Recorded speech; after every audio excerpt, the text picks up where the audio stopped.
오늘 우리에게 주시는 하나님의 말씀, 마태복음 1장 1절에서 17절 말씀. 아브라함의 후손이며 다윗의 후손인 예수 그리스도의 족보입니다. 아브라함은 이삭을 낳고 이삭은 야곱을 낳았습니다. 야곱은 유다와 그의 형제들을 낳았습니다. 유다는 베레스와 세라를 낳았는데 이들의 어머니는 다말입니다. 베레스는 헤스론을 낳고 헤스론은 람을 낳았습니다. 람은 아비나답을 낳고 아미나답은 나손을 낳았습니다. 나손은 살몬을 낳았습니다. 살몬은 보아스를 낳았는데 보아스의 어머니는 라합입니다. 보아스는 오벳을 낳았는데 오벳의 어머니는 룻입니다. 오벳은 이새를 낳았습니다. 이새는 다윗을 낳고 다윗은 솔로몬을 낳았습니다. 솔로몬의 어머니는 우리아의 아내 바세바였습니다. 솔로몬은 르호보암을 낳고 르호보암은 아비야를 낳았습니다. 아비야는 아사를 낳았습니다. 아사는 여호사밧을 낳고 여호사밧은 요람을 낳았습니다. 요람은 우시야를 낳았습니다. 우시야는 요담을 낳고 요담은 아하스를 낳았습니다. 아하스는 히스기야를 낳았습니다. 히스기야는 므낫세를 낳고 므낫세는 아몬을 낳았습니다. 아몬은 요시야를 낳았습니다. 요시야는 여고냐와 그 형제들을 낳았는데 이때는 백성들이 바빌론으로 끌려갈 무렵이었습니다. 백성들이 바빌론에 포로로 끌려간 후에 여고냐는 스알디엘을 낳고 스알디엘은 스룹바벨을 낳았습니다. 스룹바벨은 아비웃을 낳고 아비웃은 엘리야김을 낳았습니다. 엘리야김은 아소르를 낳았습니다. 아소르는 사독을 낳고 사독은 아킴을 낳았습니다. 아킴은 엘리웃을 낳았습니다. 엘리웃은 엘르아살을 낳고 엘르아살은 맏단을 낳았습니다. 맏단은 야곱을 낳았습니다.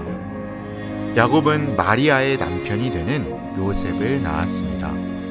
그리스도라고 하는 예수님은 마리아에게서 태어났습니다. 그래서 아브라함부터 다윗까지 14대이고 다윗부터 바빌론으로 끌려간 때까지 14대입니다. 그리고 바빌론으로 끌려간 때부터 그리스도가 태어난 때까지 14대입니다. 아멘. 은혜공동체의 사랑공동체 친구들 모두 반가워요. 저는 앞으로 여러분들과 함께 은혜공동체에서 믿음생활하게 될 김예찬 전도사님이라고 합니다. 우리가 오늘 읽었던 마태복음 1장 1절에서 17절의 말씀을 가지고 하나님의 일에 최선을 다해요 라는 제목으로 함께 말씀을 나누도록 해볼게요. 우리가 오늘 읽었던 말씀에는요, 아주 많은 사람들이 등장하고 있는데요, 그 중에서 우리는 먼저 두 사람을 살펴보도록 할 거예요. 첫 번째 사람은 바로 아브라함이라는 사람인데요, 이 아브라함은 하나님께서 하나밖에 없는 아들을 바치라고 했을 때 그 말씀에 따랐던 순종의 사람이었어요. 그리고 두 번째는 다윗이라는 사람인데, 이 다윗은 자기보다 훨씬 키도 크고 몸무게도 많이 나가는 골리앗이라는 사람을 상대로 도망치지 않고 싸워서 결국 승리한 사람이에요. 사실 아브라함과 다윗 말고도 훨씬 더 많은 사람들이 등장하는데, 이것은 아기 예수님이 탄생하는 것을 말하기 위해서 등장하는 것이에요. 우리 예수님께서는 이 땅에 오실 때 사람의 몸으로 찾아오셨는데, 예수님의 이야기에 많은 사람들이 등장하는 이유는 하나님의 일이 여러 사람들을 통해서 이루어지기 때문이에요. 예수님께서 이 땅에 오시는 것이 바로 하나님의 일이었는데, 하나님께서는 예수님을 보내기 위해 많은 사람들을 사용하셨어요.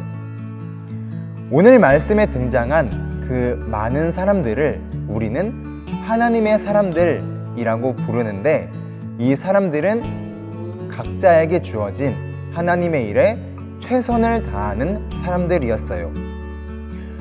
아브라함은 하나님의 말씀이라면 무엇이든지 순종했고, 다윗은 하나님의 백성들을 비웃는 골리앗을 물맷돌로 쓰러뜨렸어요. 그리고 지금 이 말씀을 듣고 있는 우리도 바로 하나님의 사람들이에요. 하나님의 사람은 하나님께서 맡겨주신 일들을 최선을 다해 수행하는 사람들이에요. 그렇다면 이제 우리가 최선을 다해야 하는 일은 과연 어떤 것일까요? 먼저 우리가 지금 예배드리고 말씀 듣는 이 시간에서 말씀을 잘 듣고 예배를 바른 자세와 바른 마음으로 드리는 것이 하나님의 일에 최선을 다하는 것이에요. 그리고 두 번째로는 우리가 항상 손 씻기와 우리 몸을 씻는 것을 아주 열심히 깨끗하게 하는 것이 바로 우리가 할 수 있는 최선의 일이에요. 그리고 마지막으로 우리에게 어떤 일이 있더라도, 때로는 동생과 싸워서 아니면 친구들과 싸워서 안 좋은 일이 있어서 불평할 때에도 우리에게 감사할 수 있는 것이 어떤 것인지 찾고 그것에 감사하다는 말을 하는 것이 바로 우리에게 주어진 하나님의 일이에요. 우리가 이것을 기억하면서 우리도 하나님의 일에 최선을 다하며 살아가는 우리 은혜 공동체, 사랑 공동체 모든 친구들이 되기를 간절히 소망합니다.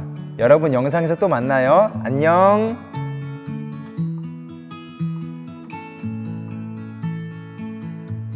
자, 우리 함께 이 시간 기도하겠습니다. 사랑하는 하나님 아버지, 오늘은 은혜 공동체, 사랑 공동체 친구들을 영상에서 만나서 함께 예배드렸습니다. 우리가 집에서 예배를 드리지만 바른 자세와 바른 마음으로 예배할 수 있게 도와주세요. 은혜 공동체, 사랑 공동체 친구들이 오늘 들은 말씀을 잘 기억해서 하나님의 일에 최선을 다하게 해주세요. 깨끗한 몸과 마음을 가지고 어떤 상황에서도 감사하며 살아가는 우리 모두가 되게 해주세요. 예수님의 이름으로 기도합니다. 아멘. 주기도문으로 모든 예배를 마치도록 할게요. 하늘에 계신 우리 아버지, 아버지의 이름을 거룩하게 하시며 아버지의 나라가 오게 하시며 아버지의 뜻이 하늘에서와 같이 땅에서도 이루어지게 하소서. 오늘 우리에게 일용할 양식을 주시고 우리가 우리에게 잘못한 사람을 용서하여 준 것 같이 우리 죄를 용서하여 주시고 우리를 시험에 빠지지 않게 하시고 악에서 구하소서. 나라와 권능과 영광이 영원히 아버지의 것입니다. 아멘.